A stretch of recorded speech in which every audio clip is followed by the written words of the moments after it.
Chocobar ice cream बनवण्यासाठी एक वाटी मी इथे मखाना घेतलेला आहे, एक वाटी कडक तापवलेलं दूध घेतलेलं आहे, अर्धी वाटी खजूर घेतलेले आहे आणि अर्धी वाटी काजू आणि बदाम घेतलेले आहेत, 2 चमचे कोको पावडर घेतलेले. सगळ्यात पहिल्यांदा इथे मी एका मोठ्या बाउलमध्ये जो मखाना घेतलेला आहे तो या बाउलमध्ये घालून घ्यायचा आहे.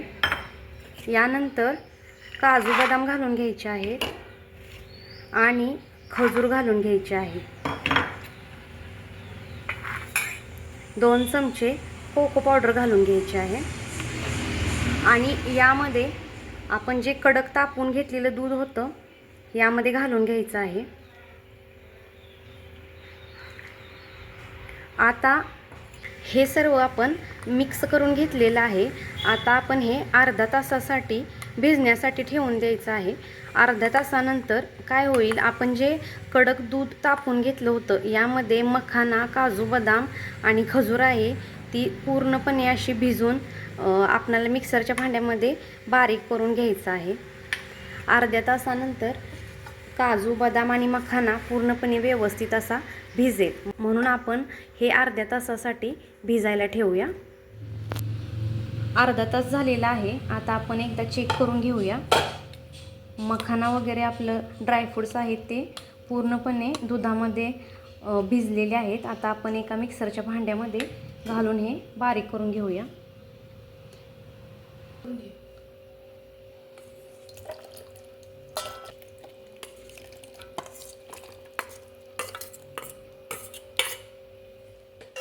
आता हे मिश्रण मी मिक्सरला बारीक करून घेतलेलं आहे. यूज अँड थ्रोच्या कपमध्ये हे सर्व मिश्रण मी घालून घेत आहे. तुमच्याकडे जर मोल्ड असतील तर मोल्डचा वापर तुम्ही चोकोबार आईस्क्रीम बनवण्यासाठी करू शकता. माझ्याकडे मोल्ड नाही आहेत म्हणून मी यूज अँड थ्रोचे कप वापरलेले आहेत. तुम्ही ग्लासचा देखील वापर करू शकता किंवा आपले रेग्युलरचे जे कप आहेत ते देखील तुम्ही वापरू शकता. आता अधूनमधून याला टॅप करून घ्यायचं आहे, म्हणजे जे मिश्रण आहे ते सगळ्या कपमध्ये व्यवस्थितरित्या एक समान प्रमाणामध्ये पसरेल. आता याला प्लॅस्टिक पेपर आणि रबरच्या साहाय्याने कवर करून घ्यायचं आहे. यामुळे काय होईल, आपण ज्यावेळी फ्रीझरला ही आईस्क्रीम सेट होण्यासाठी ठेवणार आहे त्यावेळी आईस क्रिस्टल यामध्ये जमा होणार नाहीत. त्यामुळे प्लॅस्टिक पेपर आणि रबरच्या साहाय्याने मी याला कवर करून घेत आहे. हे सर्व कवर करून झाल्यानंतर 5 तासासाठी आपण हे फ्रीझरला सेट होण्यासाठी ठेवणार आहे.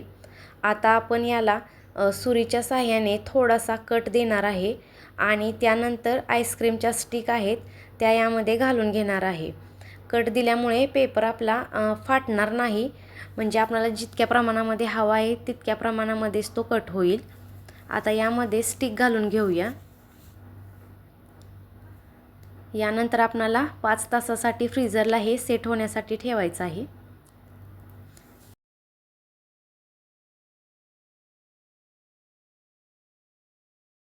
एका भांड्यामध्ये पाणी गरम करण्यासाठी मी ठेवलेलं आहे. यामध्ये काचेचा ग्लास ठेवून यामध्ये डार्क चॉकलेट किंवा मी डेअरी मिल्क कॅडबरी चॉकलेट घेतलेलं आहे. तुमच्याकडे जर डार्क चॉकलेट असेल तर ते तुम्ही वापरू शकता. ते मेल्ट होण्यासाठी या भांड्यामध्ये ग्लास ठेवायचा आहे. यामुळे खालच्या पाण्याच्या हीटमुळे आपलं चॉकलेट मेल्ट होईल आणि त्याचा वापर आपल्याला नंतर चोकोबार आईस्क्रीमच्या वरच्या कोटिंग बनवण्यासाठी होईल. आता आपलं चॉकलेट मेल्ट झालेलं आहे. आता आपलं आईस्क्रीम देखील सेट झालेलं आहे. ते आपण काढून सेट झालेलं आहे का ते बघूया. आता सर्व पेपर काढून घेऊन आपलं आईस्क्रीम आहे ते लगेच त्यामधून निघणार नाही, म्हणून एका भांड्यामध्ये पाणी घ्यायचं आहे. त्या पाण्यामध्ये हे यूज अँड थ्रोचे कप बुडवून घ्यायचे आहेत. त्यामुळे आपल्याला आईस्क्रीम आहे ते व्यवस्थित काढता येईल. तुम्ही बघू शकता अशा पद्धतीने बुडवल्यानंतर आपल्याला हाताने देखील आईस्क्रीमला थोडीशी हीट द्यायची आहे. त्यामुळे आपलं आईस्क्रीम जे आहे ते पटकन निघेल. अशा पद्धतीने आपणाला आईस्क्रीमला हीट द्यायची आहे. त्यामुळे आपलं आईस्क्रीम आहे ते पटकन निघेल. आणि आपण जे चॉकलेट मेल्ट करून घेतलेलं आहे त्यामध्ये हे बुडवून घ्यायचं आहे.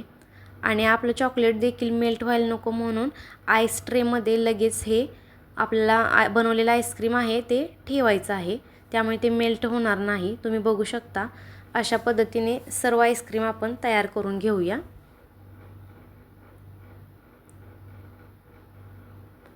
अशा पद्धतीने आपलं चोकोबार आईस्क्रीम आहे तयार झालेलं आहे, खाण्यासाठी रेडी झालेलं आहे.